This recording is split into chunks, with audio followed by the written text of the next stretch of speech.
Beyond the fundamental role that the breath plays physiologically, spiritually, or maybe we could say psychologically, what happens is that you have an autonomic action that can simultaneously act as a voluntary action. We don't have any other physiological action that has that characteristic, that is both automatic and simultaneously voluntary, that you can participate with it. And the breath sits in the middle. If you go to sleep, you don't stop breathing, and yet if you decide to slow down the breath, to stop the breath, to delay the breath, to speed up the breath, you have a certain degree of participation. It seems like a collaboration between the personality structure, the ego structure, together with the soul dimension or the spirit dimension. You really feel that in the act of breathing there is a sense of company. There is a sense of being nurtured, not just by the oxygen in the breath, but by the energetic imprint that comes into your body through the breath. So the breath expression becomes also your first means of communication. Eventually, we interact with the world through our actions or through our words. But before we reach an action, before we reach a word, we have this energetic cushioning, we have the breath. So both to speak to yourself and to speak to the world around you, your breath is your main language. Your breath is your fundamental expression. Out of it, we will express ourselves further with words, with actions. But it's very difficult to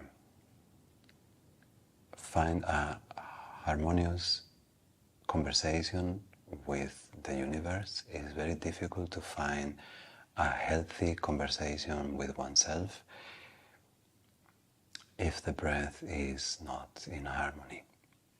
And furthermore, the breath gives a very resting place for attention. Attention is maybe one of our main currencies, maybe one of our main wealths, and at the moment is very scattered.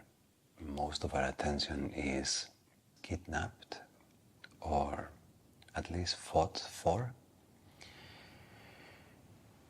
And in an exchange so that we feel a little better and we receive a sweet dopamine hit, we often give our attention away. And not just our attention away in one direction, but in a constant kangaroo jump from place to place. And this leaves us very drained and very tired, shaky, ungrounded. So when you harness your attention through the filter of the breath, and you make sure that that breath has a healthy expression for yourself, your energy field gathers before expansion, grounds before jumping, finds home before I take a journey. The level of transformation that it can provide to your health, to your sense of well-being, to your relationships, the experience of life that you receive from the same action with a calm, steady, relaxed breath, in comparison with that very same action with a scattered breath, is incomparable. The ability to place all the moving parts of your breath, including your attention, in a cohesive direction that feels wholesome, is certainly your first line of defense, your first line of healing. Yeah, it's a simple cliche to say that breath is life, but it's a true cliche to say that breath is life. The way I approach the work with the breath, it's more from a perspective of appreciation than from a perspective of manipulating the breath so I achieve certain experiences. Now it has become very popular to go straight into very strong breath practices that will trigger almost a psychedelic mind state.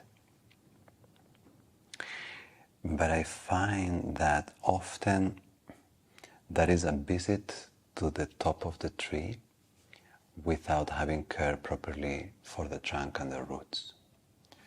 So my approach to breath is much more somatic and slower, and it has to do much more with the sincere appreciation of the breath cycle and the effects that it creates in my energy field, in the subtlest, most loving, most down-to-earth way possible. So, yeah. If you haven't started, I so recommend to take a journey into your breath, because if there is one teacher, one Buddha that can really shift your whole life experience, and that is accessible today, and that is for free, is your breath.